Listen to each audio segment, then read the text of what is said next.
Hi there. Welcome to bonus day 4 in how to get great speaking gigs. So hopefully you've taken yourself through the last 3 days and really set that foundation of thought leadership for yourself. Because when you take a stand for something that matters and you get that clearly articulated, and then you commit to serve through that stand by becoming the person who can deliver in that way with that kind of clarity and conviction, and then also craft a talk that has the magic mix of content, a really clear core message that ideal audience is desperate for, and then a clear call to action that's crafted in service of that audience. And then you go take your message to audiences and, go where they gather and serve. You have what you need to get these great speaking gigs. But here's the thing. Even when we have all that, there's something that can get in the way, and you may or may not even know that it's happening. So I work with a lot of people who are high level, who are confident people out in the world doing big things. And sometimes they think that they don't have speaking anxiety, and they may not have it in the classic sense. They may not get the sweaty palms and the beating heart or feel any kind of paralysis before they get on stage. They actually may feel excited about getting on stage. And yet still, the procrastination that they experience. I had one client who said to me once after our work together, she said, "I've been speaking for a really long time, and I didn't realize until now that all of that procrastination that I have done before a talk is actually just speaking anxiety that I wasn't recognizing." And so now that she was taking the time to craft an awesome talk, feeling really great about what she's delivering, because she would leave previous talks and say to herself, "Oh, I could have done way better than that, but I just didn't have that much time." See, she never knew what she was capable of because she kept putting off the prep.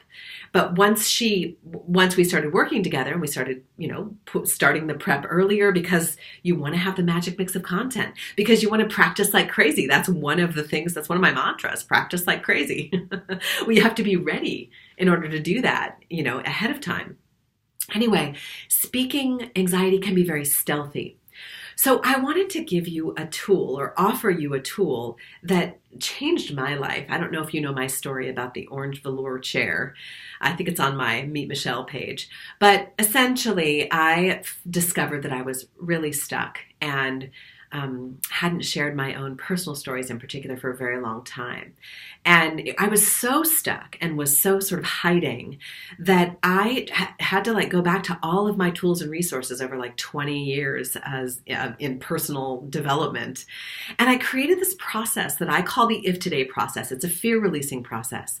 And I want to offer it to you. I used it as a daily practice for 8 months. I still use it when I feel like I need to kind of unstick, when I feel like I'm getting a little stuck in my head and my thoughts.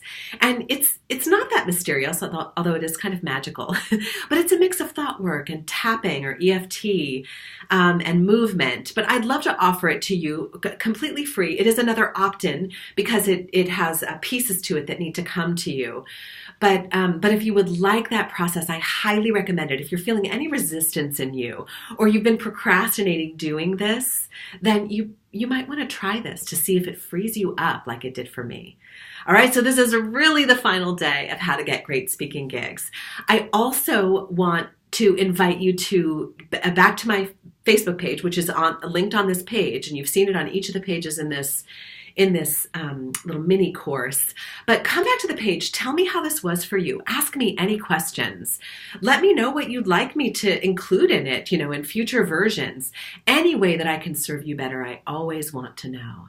And I'm so happy to have you in our email community. You'll hear from me, and probably have been hearing from me throughout this time. But I send out at least a weekly newsletter. And so I'm glad I get to keep serving you that way. So let me know how I can help. Congratulations. I cannot wait to see you out there sharing your message far and wide. Take care.